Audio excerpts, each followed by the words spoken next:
नमस्कार दोस्तों, ओम नमः शिवाय। आप सभी का स्वागत है आपके अपने चैनल पर।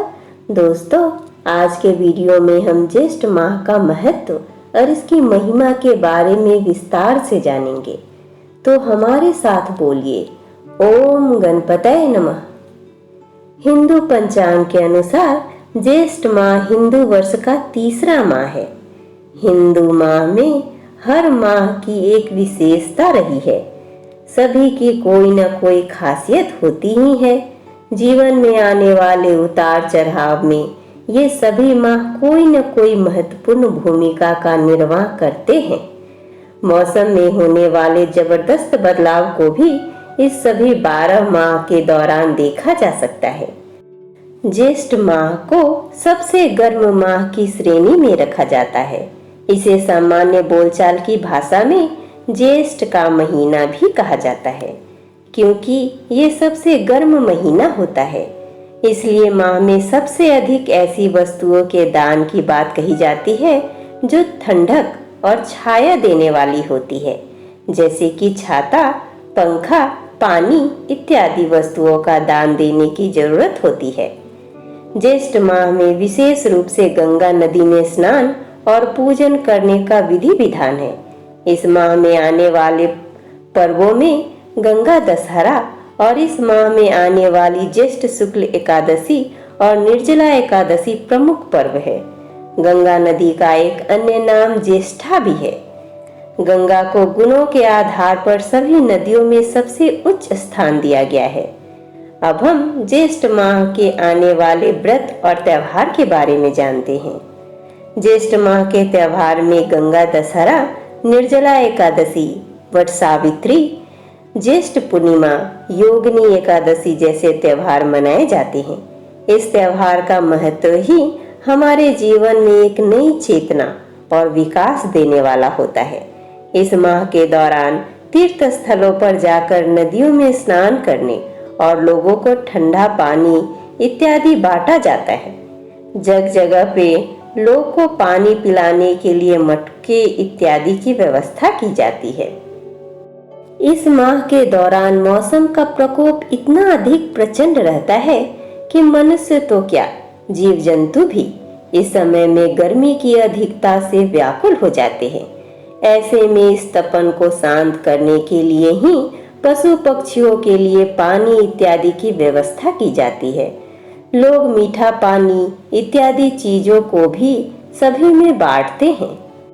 दोस्तों, अब हम ज्येष्ठ मास में आने वाले व्रत और त्योहारों के बारे में बारी बारी से जानते हैं। गंगा दशहरा। गंगा दशहरा पृथ्वी पर पवित्र नदी गंगा के आगमन होने के उपलक्ष्य पर मनाया जाता है। इस त्योहार के समय गंगा पूजन और व्रत इत्यादि करने का विशेष महत्व रहा है। साथ ही गंगा नदी में स्नान का विशेष महत्व माना जाता है। इसके साथ ही इस दिन जप तप दान का भी बहुत महत्व माना गया है। ज्येष्ठ शुक्ल दशमी के दिन गंगा स्नान करने से व्यक्ति के पापों का नाश होता है। गंगा नदी को भारत में एक बहुत ही पवित्र नदी के रूप में पूजा जाता है। जन्म से मृत्यु तक के सभी कर्मों में गंगा की महत्ता सभी के समक्ष उल्लेखनीय भी रही है। जब माँ गंगा धरती पर आती है तो वो दिन ज्येष्ठ शुक्ल पक्ष की दशमी का था। इसलिए गंगा के पृथ्वी पर अवतरण के दिन को ही गंगा दशहरा के नाम से मनाया जाता है। अब हम निर्जला एकादशी के बारे में सुनते हैं। ज्येष्ठ मास का एक अन्य महत्वपूर्ण त्योहार निर्जला एकादशी है। यह त्योहार ज्येष्ठ माह के शुक्ल पक्ष की एकादशी के दिन संपन्न होती है। निर्जला एकादशी के दिन व्रत एवं पूजा पाठ करने का नियम भी रहता है। इस दिन देश भर में लोग को राहगीरों को मीठा पानी पिलाया जाता है, जिसे कुछ स्थानों पर छबील भी कहा जाता है। इस एकादशी के दिन भी तीर्थ स्थलों पर स्नान करने का विशेष महत्व रहा है। इस दिन भगवान श्री विष्णु की पूजा की जाती है। इस दिन किए गए जप तप और दान का कई गुना फल मिलता है। वट सावित्री व्रत। ज्येष्ठ मास की अमावस्या को वट सावित्री व्रत रूप में मनाया जाता है। ये व्रत सौभाग्य की वृद्धि करने वाला होता है। वट के वृक्ष को हिंदू धर्म में विशेष स्थान प्राप्त है। इस वृक्ष पर ब्रह्मा, विष्णु व महेश तीनों का वास माना गया है। इसी के समक्ष सावित्री और सत्यवान की कथा का श्रवण किया जाता है और पूजन, व्रत कथा, श्रवण आदि के पश्चात व्रत संपन्न होता है।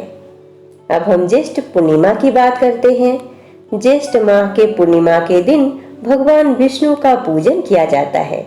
इस दिन प्रातः काल समय पर पवित्र नदी या घर पर ही स्नान करने के पश्चात पूजा पाठ किया जाता है। ब्राह्मण को भोजन कराना, गरीबों को दान करना और सत्यनारायण कथा श्रवण करना मुख्य कार्य होते हैं। ये सभी इस पूर्णिमा के दिन किए जाने पर व्यक्ति के शुभ कर्मों में वृद्धि होती है। पौराणिक मान्यताओं के अनुसार भी यह माह बहुत गर्म माह होता है। ऐसे में इस माह में पूर्णिमा के दिन जल का दान अत्यंत उत्तम फल प्रदान करने वाला होता है। इस दान के अलावा गरीबों को खाना खिलाने और वस्त्र इत्यादि वस्तुओं का दान देने का भी अक्षय फल मिलता है। ज्येष्ठ पूर्णिमा के दिन संत कबीर का भी जन्म दिवस मनाया जाता है। दोस्तों, अब हम ज्येष्ठ मास में जन्म लिए व्यक्ति के स्वभाव के बारे में जानते हैं। ज्येष्ठ माह में जन्मे जातक के विषय में ज्योतिष ग्रंथों में बहुत सी बातें कही गई है। जैसे कि जिस व्यक्ति का जन्म ज्येष्ठ मास में हुआ हो, उस व्यक्ति को परदेश में रहना पड़ता है। उसे विदेश से लाभ मिल सकता है। अपने घर से दूर रहने की प्रवृत्ति भी देखी जा सकती है। ऐसा व्यक्ति शुद्ध विचार युक्त होता है। उसके मन में किसी के लिए किसी प्रकार का कोई वैर भाव नहीं रहता। इस योग से युक्त व्यक्ति धन से समृद्ध होता है। उसकी आयु दीर्घ होती है। बुद्धि को उत्तम कार्यों में लगाने की प्रवृत्ति उसमें होती है। जातक में गंभीरता होती है। वह क्रोध और कुछ जिद अधिक करने वाला हो सकता है। मेहनत से भाग्य का निर्माण करने वाला और जीवन के संघर्षों के प्रति जागरूक भी होता है। वह कोशिश करता है कि अपने प्रयासों से दूसरों के लिए और खुद के लिए कुछ बेहतर कर सके। इस माह के विषय में धर्म ग्रंथ में भी विशेष रूप से बहुत कुछ लिखा गया है।